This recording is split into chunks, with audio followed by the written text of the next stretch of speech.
December, বিজয়ের মাস। এ মাসেই জন্ম নেয় নতুন শপথ, জেগে ওঠে নতুন দ্রোহ। সেই দ্রোহের আগুন, সেই স্বাধীনতার আলো আজ এক হয়েছে বসুন্ধরা পাবলিক স্কুল অ্যান্ড কলেজের বিশাল ক্যানভাসে। দেশের প্রতিটি বিভাগীয় শহর থেকে এসে জড়ো হয় প্রায় ৬,০০০ ক্ষুদে চিত্রশিল্পী। এই যে ৫,০০০ বাচ্চা, আমার তো মনে হয় না বাংলাদেশে this is the first time এই ৫,০০০ একত্র করা এবং এর সাথে যে প্যারেন্টসরা চলে আসছে, এটার অনুভূতি অন্যরকম।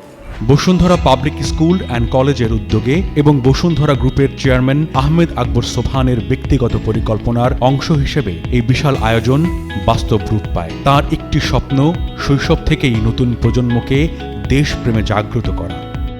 আমাদের সম্মানিত চেয়ারম্যান মহোদয় নতুন প্রজন্মকে বর্তমান যুগের সঙ্গে সমযোজী করে গড়ে তোলার জন্য, একজন সুনাগরিক হিসেবে গড়ে তোলার জন্য উনি অত্যন্ত আন্তরিক এবং তিনি সর্বতোভাবে প্রচেষ্টা চালিয়ে যাচ্ছেন কিভাবে নতুন প্রজন্মকে যথোপযুক্তভাবে গড়ে তোলা যায়।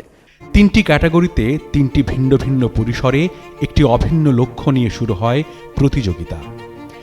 স্কুলের ক্লাসরুমে বসে ৩য় থেকে ৬ষ্ঠ শ্রেণীর শিক্ষার্থীরা, স্পোর্টস সিটির বিশাল ইনডোর স্টেডিয়ামে ৭ম থেকে ১০ম শ্রেণীর কিশোর কিশোরীরা, আর আলাদা যত্নে বিশেষ একটি কক্ষে বিশেষ চাহিদা সম্পন্ন শিশুরা। শীতের সকাল শুরু হওয়ার সঙ্গে সঙ্গেই অভিভাবকদের সাথে নিয়ে প্রতিযোগিতার ভেন্যুতে আসতে থাকেন শিক্ষার্থীরা। এই বিশাল জনসমাগমকে নির্বিঘ্ন ও সুশৃঙ্খল রাখতে নিয়োজিত ছিল ৬ শতাধিক স্বেচ্ছাসেবক। এদের জন্য এইসব আয়োজনগুলো আমার মনে হয় অনেক বড় একটা প্লাস পয়েন্ট এদের ফিউচারের জন্য।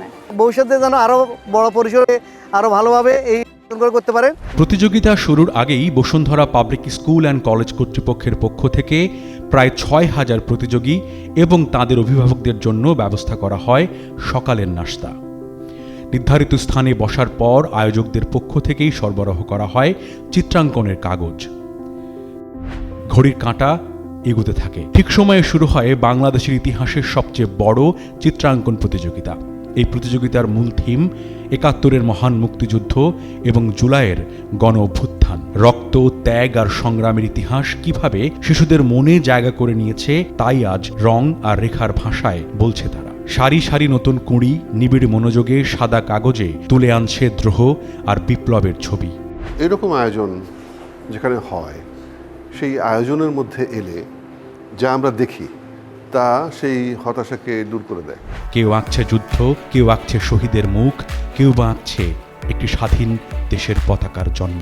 আমি এঁকেছি 1971 সালের একটা সিন, মুক্তিযুদ্ধ প্লাস জুলাই গণ অভ্যুত্থানের বিষয়টি উল্লেখ করেছি দুটি।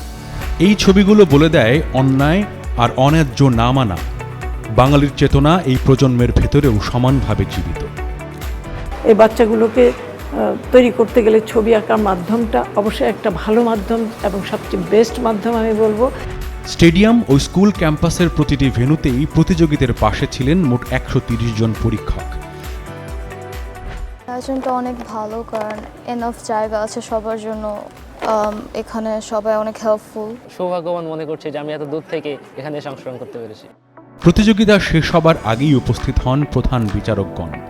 কোমল হাতে আঁকা যুদ্ধ, বিপ্লব আর ত্যাগের গল্প দেখে তারা বিস্মিত।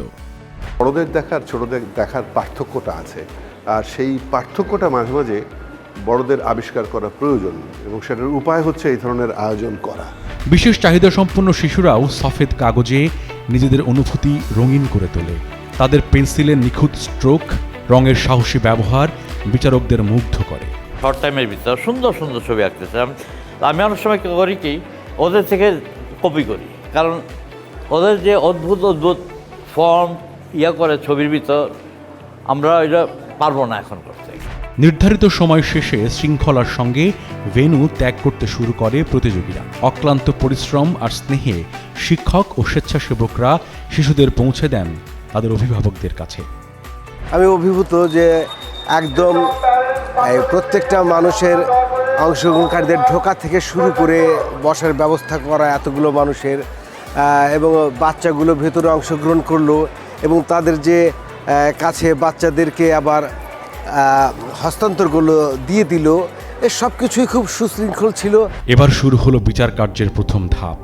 ৬,০০০-এরও বেশি চিত্রকর্ম থেকে বাছাই করে তোলা হয় সেরা ৫০০টি। পরবর্তীতে প্রধান বিচারকদের নেতৃত্বে চুলচেরা বিশ্লেষণের মাধ্যমে নির্বাচিত হয় ১৪৩ জন বিজয়ী। শিশু কিশোরদের সুপ্ত প্রতিভা বিকাশের পাশাপাশি নতুন প্রজন্মকে ৫২র ভাষা আন্দোলন, ৭১-এর মুক্তিযুদ্ধ এবং ২৪-এর গণ অভ্যুত্থানের গৌরবময় ইতিহাস জানানো এই লক্ষ্য নিয়েই এই আয়োজন। তাহলে 3টা ঐতিহাসিক ঘটনা আছে যেগুলো ছাড়া বাংলাদেশের ইতিহাস রচিত হয় না।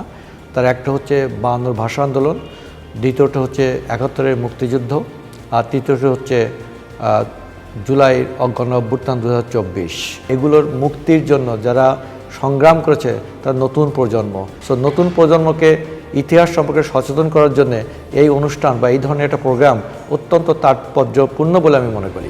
তারই ধারাবাহিকতায় শৃঙ্খলা, মমতা আর আন্তরিকতায় আয়োজিত হয় বাংলাদেশের ইতিহাসের সবচেয়ে বড় চিত্রাঙ্কন প্রতিযোগিতা। রঙে রঙে আঁকা হয় নতুন ইতিহাস।